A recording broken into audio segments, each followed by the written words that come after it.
नमस्कार, welcome to my channel food and story with Shail. Navratra के पहले दिन वाली वीडियो में हमने देखा था किस तरीके से सती ने अपना देह त्याग कर पुनर्जन्म लिया था शैलपुत्री के रूप में।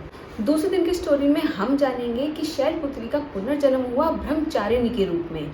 लेकिन उससे पहले देख लेते हैं हमारी आज रेसिपी। डे 2 की लंच की थाली के लिए हम बनाने जा रहे हैं आज कुट्टू की पूरी, आलू की सब्जी और घी का हलवा। तो चलिए चलते हैं हमारे इंग्रेडिएंट्स की तरफ। तो कुट्टू की आलू पूरी बनाने के लिए हमें चाहिए बॉईल करे हुए आलू,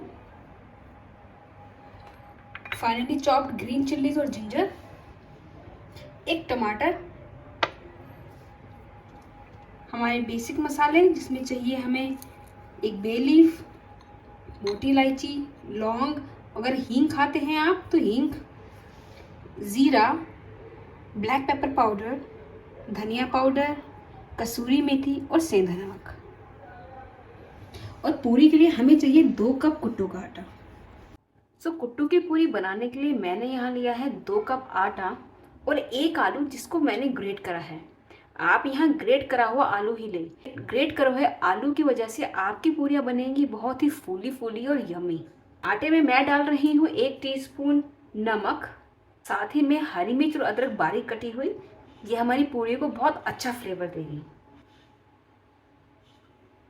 और साथ में आलू ग्रेट करा हुआ। आलू का मॉइस्चर कंटेंट बहुत अच्छा ही होता है, इस वजह से हमें पानी इसमें कम ही डालना होगा। हमारा आलू हो चुका है आटे के साथ मिक्स। अब हम इसको पानी डाल के गूंदेंगे। पानी हमें एक साथ बहुत सारी क्वांटिटी नहीं डालनी है, थोड़ा थोड़ा कुछ इस तरीके से करके ही डालना है। तो हमने यहाँ पूरियों के लिए लगाया है एक हार्ड डो। इतने हमारा आटा रहता है रेस्टिंग पे। हम बना लेते हैं अपनी आलू की सब्जी। तो सब्जी बनाने के लिए मैंने लिया है 1 बड़ा चम्मच घी। जैसे ही हमारा घी गर्म होता है हम उसमें डालने वाले हैं तेज पत्ता, लौंग, जीरा, मोटी इलायची और हींग। जैसे हमारा जीरा क्रैकल होता है हम इसमें डाल देंगे हमारी हरी मिर्च और अदरक। इसके बाद हम डाल रहे हैं हमारी कसूरी मेथी, 1 स्पून धनिया powder, half teaspoon black pepper powder, salt to taste. Because यहाँ हम हल्दी नहीं डाल रहे इसलिए हम यहाँ टमाटर का यूज कर रहे हैं। वैसे टमाटर को देखा जाए तो एक फ्रूट की श्रेणी में आता है, पर अगर आप यहाँ टमाटर नहीं खाते हैं तो आप यहाँ दही का यूज भी कर सकते हैं। जैसे ही हमारा मसाला तैयार होता है हम इसमें डालेंगे पानी। और इस पानी को हमें थोड़ी देर के लिए पकाना है। आप देख रहे हैं टमाटर की वजह से हमारी ग्रेवी पे आई है बहुत अच्छा कलर। जैसे इसमें बॉईल आता है हमें एक बॉयल पोटैटो को जस्ट रफली इस तरीके से मैश करके डालना है। इतनी हमारी सब्जी तैयार हो रही है। हम देख लेते हैं आगे की स्टोरी। तो इस कहानी में हम देखेंगे कि शैलपुत्री ने पुनर्जन्म लिया ब्रह्मचारिणी के रूप में, जिन्हें हम आज पार्वती जी के नाम से जानते हैं।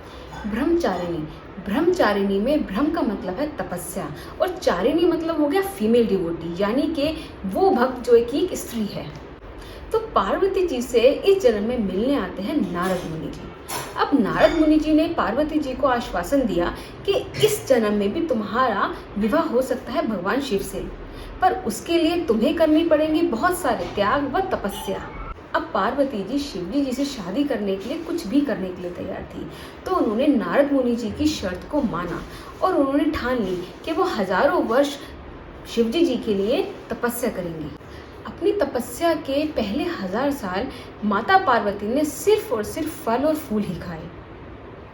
वह उसके अगले 100 साल तक उन्होंने सिर्फ सब्जियां खाई।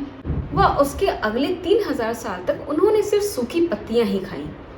ऐसी त्याग और तपस्या आज तक कभी किसी ने नहीं देखी थी। एवं वो 3000 सालों बाद उन्होंने बिल्कुल खाना पीना ही त्याग दिया था। अब वह बहुत कमज़ोर हो चुकी थी, उनका शरीर बहुत दुर्बल हो चुका था।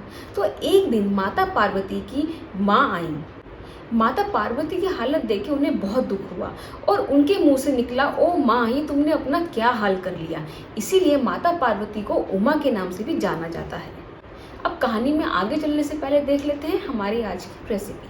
तो घी का हलवा बनाने के लिए हमें चाहिए 1 पीस घिया, जिसे मैंने इस तरीके से मोटे क्यूब्स में काटा है, 4 से 5 इलायची के दाने,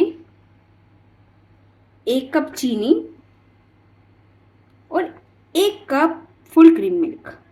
तो हलवा बनाने के लिए पहले हमें करना होगा हमारे घी को प्रेशर कुक। हम यहाँ ले रहे हैं घिया, उसमें हम डाल रहे हैं थोड़ा सा पानी। घी में अपना पानी बहुत होता है, बट इनिशियल स्टेज पे हमें थोड़ा पानी इसमें डालना होगा और ढक्कन लगा के हमें करना है इसको प्रेशर कुक। देनी है 3 से 4 सीटियाँ। सीटी लगने के बाद हमारा घिया हो चुका है सॉफ्ट। हम इसे रफली स्पैचुला की मदद से इस तरीके से इसे बारीक कर लेंगे। अब चलते हैं हलवा बनाने के आगे के प्रोसेस में। मैंने ली है कढ़ाई और उसमें डाला है मैंने 1 बड़ा चम्मच घी। जैसे ही हमारा घी गर्म होता है हम इसमें डालेंगे अपने ड्राई फ्रूट्स और उनको करेंगे थोड़ा रोस्ट। हमारे ड्राई फ्रूट्स हो चुके हैं रोस्ट, हम इन्हें निकाल लेंगे। अब इसी कढ़ाई में हम अपना डाल देंगे घिया। अब घी को हमें मीडियम गैस पे पकाना है। आप देख सकते हैं हमारे घी का पानी अब सूख चुका है। यहाँ हम डाल रहे हैं 2 से 3 स्ट्रैंड केसर के। आप चाहें तो इसमें ग्रीन कलर भी डाल सकते हैं। और साथ में मैं डाल रही हूँ 1 कप फुल क्रीम मिल्क। अब हमें इसे पकाना है जब तक हमारा मिल्क होता है ड्राई। फास्ट की वजह से मैं यहाँ ग्रीन कलर का यूज नहीं कर रही हूँ। अगर आप फास्ट के अलावा इसे बनाते हैं तो आप इसमें ग्रीन कलर जरूर डालिएगा। स्टेज पे अब हमें डालने हैं हमारे ड्राई फ्रूट्स, इलायची के दाने और चीनी। और अब हमें इसको अच्छे से भूनना है। तो हमारा हलवा हो चुका है एकदम रेडी। अब करते हैं हमारी पूरियों की तैयारी। तो पूड़ियाँ बनाने के लिए मैं यहाँ सूखे आटे का इस्तेमाल नहीं कर रही हूँ। मैंने अपना चकला और अपना बेलन को दोनों को घी से ग्रीस कर लिया है। अब आपको लेनी है एक लोई। हमें लेनी है हमारी लोई, हमने इसको करा है ग्रीस और अब हमें इसे बेलना है। कुट्टू की पूरियाँ ज़्यादा पतली नहीं बनती, तो हमें इसको थोड़ा थिक ही रखना है। हमें रखनी है गैस तेज और जैसे हमारा ऑयल होता है गर्म, हम अपनी पूरियों को इसमें कर दें। तो हमारी पूरियां भी हो चुकी है रेडी। आइए करते हैं हम इसकी प्लेटिंग।